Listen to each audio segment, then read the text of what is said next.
북한의 김정은 총비서가 젊은이들의 충성심 저하와 이탈을 막기 위해 백두산 영웅 청년 돌격대의 활약상 선전에 열을 올리고 있는 것으로 보입니다. 그만큼 이 청년 세대의 마음을 휘어잡기 위해서 안달을 내고 있다는 의미입니다. 문제는 김정은에 대한 청년 세대의 충성심이 무너지면 북한도 붕괴될 수 있다는 것인데, 여기에 대해서 Y타임스가 짚어봤습니다. 지금 시작합니다. 월저널은 현지 시간으로 27일 북한 김정은이 청년들을 통제하기 위해 할 수 있는 모든 것을 하고 있다는 제목의 기사에서 김정은은 북한 전역에서 절대적인 권력을 누리고 있다면서, 비록 북한의 인민들은 그를 신과 같은 사람으로 여기지만 41살의 독재자에게는 한 가지 큰 위협이 다가오고 있는데, 그것은 북한 젊은이들의 불충성이라고 보도에서 눈길을 끌었습니다. 월저널에 이어서 김정은은 정보가 차단된 북한 주민들이 할리우드 영화나 K-팝 앨범 등을 통해서 외부 세계를 엿볼 수 있는 기회를 갖는 것을 우려하고 있다면서, 김정은이 위험한 독극물이라고 부르는 이런 콘텐츠를 소지하거나 유포하게 되면 가혹한 처벌을 받으며 심지어 사형에 처할 수도 있다고 소개했습니다. 월저널은 지금 김정은은 북한을 사회주의 낙원으로 착각하게 만들고 북한에 대한 환상을 계속 갖도록 만드는 것이 그의 권력 유지의 핵심이라면서, 문제는 북한의 젊은 층이 이념적 이탈에 가장 취약한 세대라는 점이다, 이렇게 지적을 했습니다.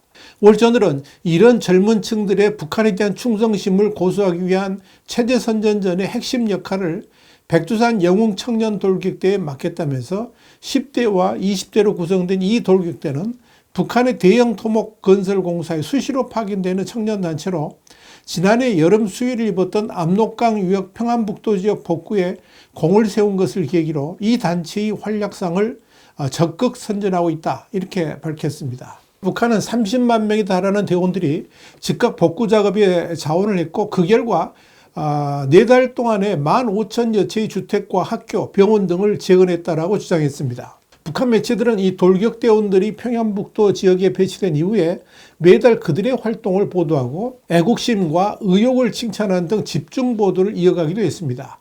김정은도 지난달 연설에서 스스로를 이 단체의 자유로운 아버지라고 칭했고, 북한 최고인민회의도 이들의 활약상을 두고 국가의 정신을 보였다라면서 경의를 표했습니다. 여기에 대해서 피터 워드 세종연구소 연구위원은 월저널에 김정은이 젊은 층을 육체노동에 몰두하게 만들어 그들이 한국의 TV 프로그램을 시청하고 불온한 사상을 키우는 것을 막으려 한다, 이렇게 분석을 했습니다. 문제는 김정은이 지금 다양한 문제들에 직면해 있지만 그 해결책을 쉽게 찾지 못하고 있다는 점입니다. 여기에 대해서 월저널은 김정은은 당장 해결해야만 하는 여러 과제를 안고 있다면서, 러시아의 12,000명의 병력을 배치한 것에 대한 내부적, 외부적 반발도 피해야 되고, 제재 위반 행위를 통해 무너진 경제를 부양해야 하는 책임도 안고 있다고 짚었습니다. 여기에 김정은은 트럼프 대통령과 함께 4년을 어떻게 더 보낼지 결정해야 된다면서, 트럼프 대통령은 지난 23일 폭스뉴스와의 인터뷰에서 북한 지도자에게 다시 연락하겠다라고 말한 바 있다, 월저널은 그렇게 지적을 했습니다. 월저널은 그러면서도 김정은에게 닥친 가장 큰 과제는 북한의 가장 젊은 세대를 진정한 자신의 신자로 유지하는 것으로, 이는 당장 지금 해결하지 않으면 장기적 정권 유지에 문제가 생길 수 있다고 꼬집었습니다. 월저널은 특히 국가의 청소년을 세뇌하는 것은 그의 정권이 수십 년 동안 생존할 수 있도록 보장한다면서, 만약 김정은이 이런 선전 캠페인에서 실패하게 되면 북한은 당장 불안정해질 수 있고, 또한 그의 결정에 대한 저항들이 발생할 수도 있다고 짚었습니다. 북한은 이렇게 청년들의 사상을 철저하게 김정은 중심의 충성심 배양과 고취를 위해서 최소 10년 동안 군대 복무를 해야 하고, 또 매일 세뇌 작업을 당하고 있습니다. 북한의 청년들이 얼마나 충성심이 강한지는 이 러시아 쿠르스크로 보내진 북한 사병들에게서도 볼 수가 있습니다. 김정은은 지금 상황에서 한국민 해외로부터의 정보 유입을 막는 것이 당장 북한이 당면한 최대 과제인 것으로 보입니다.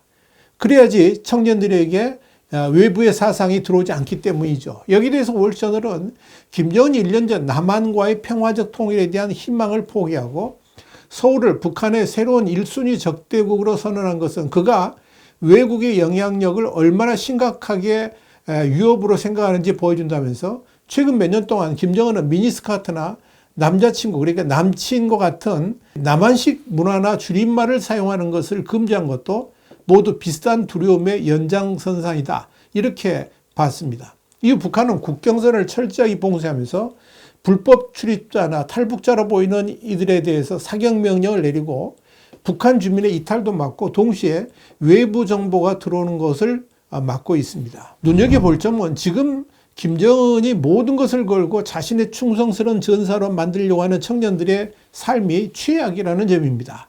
실제로 2년여 전 북한의 선전 매체들은 투쟁정 시도로 거대한 온실을 짓다 사고를 당해서 응급수술에도 불구하고 사망했던 18살의 처녀 군인을 칭찬하면서 치켜 세운 적이 있었는데, 그녀는 일기에 김정은 수령에게 자신에게 맡겨진 업무를 제대로 관철하지 못한 것에 대해서 사죄하는 내용을 일기장에 썼다고 합니다. 그런데 그런 식으로 젊은이들이 처한 노동 환경이 너무 열악해서 작업을 하다 숨지는 청년들이 수두룩하지만 북한 당국은 이들에 대한 특별한 조치를 취해주지 않습니다. 당연히 그럴 여력도 없고 또 그런 여유도 없기 때문입니다. 월전은 지난 2011년 북한을 탈출한 조충희 씨의 예를 들면서 지금 북한의 노동 환경이 얼마나 열악한지 예를 들었습니다. 조충희 씨는 17살에 청년 돌격대에 들어갔는데 이유는 돌격대에 들어가면 일단 신분이 안정되고 또 노동당 당원 자격을 얻는 데 유리하기 때문이었습니다. 조충희 씨가 처한 노동 환경은 그야말로 열악했습니다. 아침 해가 뜨기 전에 작업장에 투입되어 어떤 날은 자정 때까지 일을 하기도 했습니다. 심지어 터널 굴착 공사를 할 때는 천장이 무너져 허리를 다치기도 했습니다. 당시 동료 중 일부는 사망을 했고 어떤 이들은 다리나 손이 부러지기도 했습니다. 공사는 추운 겨울에도 이어졌는데 마땅히 잠잘 곳도 없어서 길거리에 텐트 하나 치고 노숙하는 날도 많았습니다. 그러면서도 쉬는 날은 1년에 10여일밖에 되질 않았습니다. 그렇게 40년을 돌격대에서 일하다가 결국 탈북을 하게 됩니다. 이와 관련해 한국의 북한연구소 김영수 소장은 월저널에 북한 청년들 어느 누구나 일단 돌격대에 들어가게 되면 철저히 세뇌를 당하기 때문에 김정은 정권에 대한 충성심으로 가득 차게 되어 있다고 짚었습니다. 한편 이 러시아에 파병된 북한군 일부가 최전선에서 일시 퇴각한 것으로 알려졌습니다. 우크라이나 현지 매체인 키우 인디펜던트는 28일 올렉사드르 킨드라덴코 우크라이나 특수작전군 대변인의 발표를 인용해서 우크라이나 제73 해군 특수작전센터가 배치된 쿠르스크 지역 전투에 참가했던 북한군이 최전선에서 퇴각하고 있다면서 북한 병력이 주둔지에서 회복하며 3월 중순으로 예상되는 보강을 기다리는 것으로 보인다. 이렇게 보도했습니다. 여기에 대해서 미국 국방부의 한 관리는 이날 자유아시아 방송 RFA에 러시아군은 현재 우크라이나군이 점령한 쿠르스크 지역의 약 50%를 탈환했으며 현재로서는 북한군의 추가 파병 움직임은 보이지 않는다라고 말했습니다. 엘자베스 살몬 유엔 북한 인권특별보고관은 지난 9일 우크라이나군에 생포된 북한군인 2명의 사진과 동영상이 TV와 소셜미디어 등에 노출된 것에 대해서 국제인도법 아래 심각한 우려를 제기한다라고 지적을 했습니다. 살몬 보고관은 제3협약, 그러니까 제네바 협약 13조 2항에 따르면 전쟁 포로는 폭력과 협박, 모욕, 대중의 호기심을 자극하는 행위로부터 보호받아야 한다면서 대중의 호기심으로부터의 보호는 포로의 신원이 공개된 것만으로도 전쟁 포로에게 본질적으로 굴욕적인 만큼 특히 중요하다고 강조했습니다.